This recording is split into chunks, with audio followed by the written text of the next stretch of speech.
যন্ত্রপাতি ছাড়া কোনো শিল্পই চলতে পারে না। কাষ্ঠশিল্পে সেজন্য বিভিন্ন কাজের নিমিত্তে ভিন্ন ভিন্ন যন্ত্রপাতির প্রয়োজন হয়। কাজের উৎকর্ষ নির্ভর করে উপযুক্ত যন্ত্রপাতির উপর।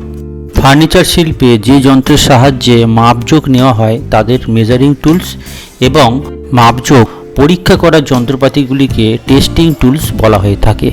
আজকে আমাদের আলোচ্য বিষয় measuring and testing tools.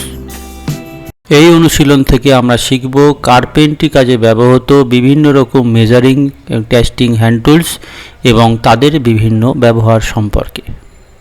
Winding strips, এক্ষেত্রে একজোড়া কাঠের তক্তা দেখতে পাওয়া যায়। এইরূপ স্টিকগুলি সাধারণত 38 সেমি লম্বা এবং 3.8 সেমি চওড়া মাপের হয়। এদের প্রান্তগুলি সমান থাকে আর পার্শ্বগুলি উপর দিক থেকে নিম্ন দিক ঢালু, অর্থাৎ উপর দিকের বিস্তার কম হয়ে থাকে। ব্যবহার: কোনো তক্তার তল আঁকাবাঁকা কিনা পরীক্ষা করার জন্য উইন্ডিং স্টিক্স ব্যবহার করা হয়।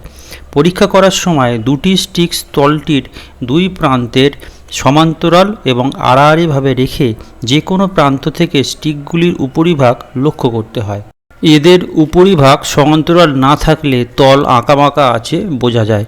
তখন ওই তলের উঁচু অংশগুলি প্লেন দিয়ে প্লেনিং করে সমান করতে হয়।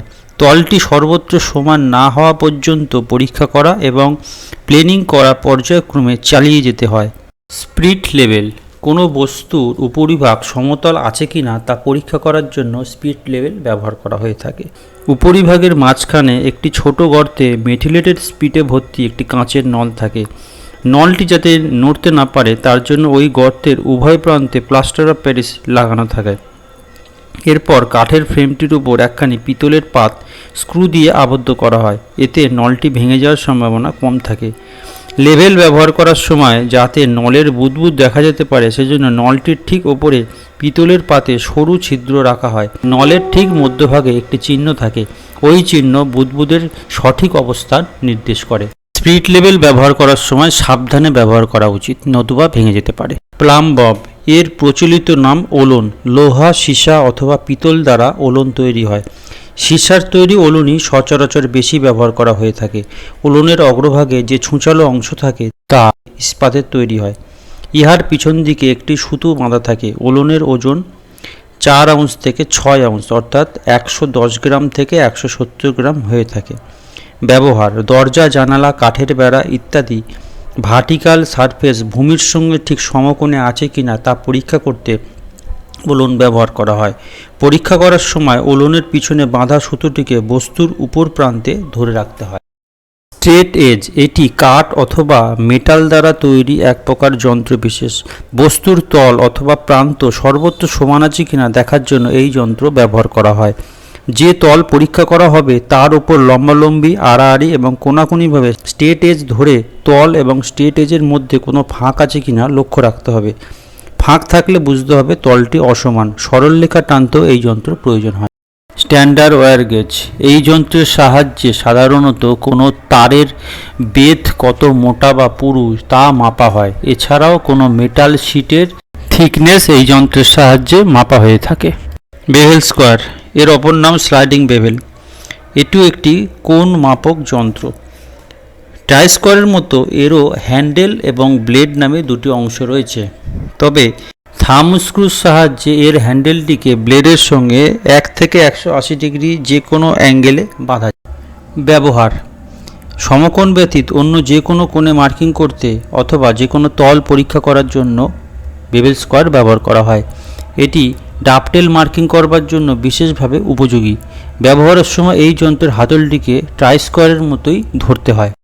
ট্রাই স্কোয়ার, এই যন্ত্রের অপর নাম বা চলতি নাম মাটাম।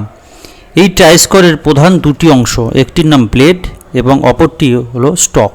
ব্লেডটি স্টকের সাথে 90 ডিগ্রি কোণে 3টে রিপিটের সাহায্যে বাঁধা থাকে।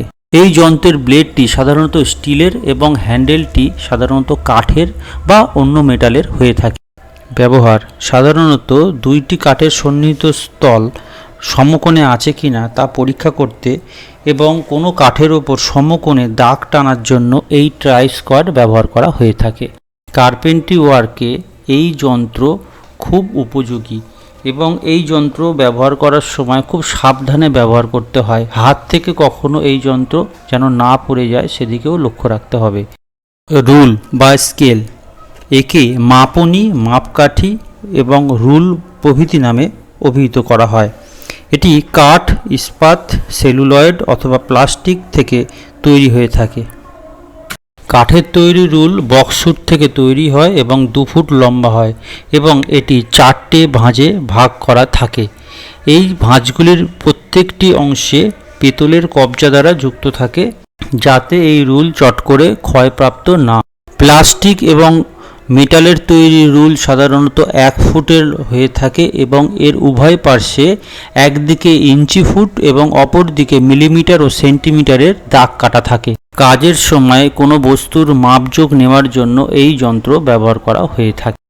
ক্যালিপার্স, ক্যালিপার্স 2 প্রকারের হয়, আউটসাইড ক্যালিপার্স এবং ইনসাইড ক্যালিপার্স।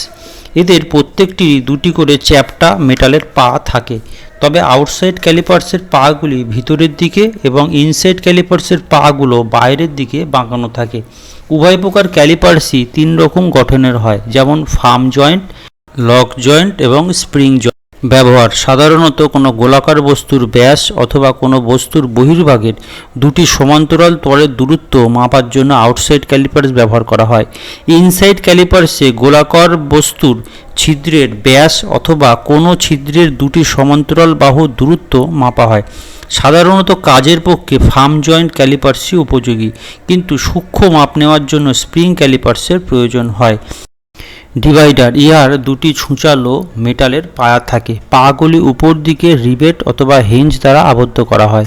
ব্যবহার: বক্ররেখা অথবা সরলরেখা সমান ভাগে ভাগ করার জন্য অথবা স্কেল থেকে দূরত্ব মাপ নিয়ে ড্রয়িংয়ে বসাতে অথবা ড্রয়িংয়ের কোনো এক অংশ থেকে মাপ নিয়ে সেটা অন্য অপর অংশে স্থাপন করতে ডিভাইডারের প্রয়োজন হয়। উইং কম্পাস, এটিও ইস্পাতের দ্বারা তৈরি হয়। ডিভাইডারের মতো এরও 2টি ছুঁচালো পায়া থাকে। পাগুলির উপর অংশে সরু ছিদ্রযুক্ত এবং একটি বক্র আকৃতি বিশিষ্ট একটা ইস্পাতের পাত লাগানো থাকে। পাতের এক প্রান্তে রিবেট দ্বারা একটি পায়ের সাথে দৃঢ়ভাবে আবদ্ধ থাকে, আর অপর একটি পায়ে একটি স্ক্রু এমনভাবে লাগানো হয় যাতে উক্ত পাতের ছিদ্রের ভিতর দিকে অনায়াসে চলাচল করতে পারে।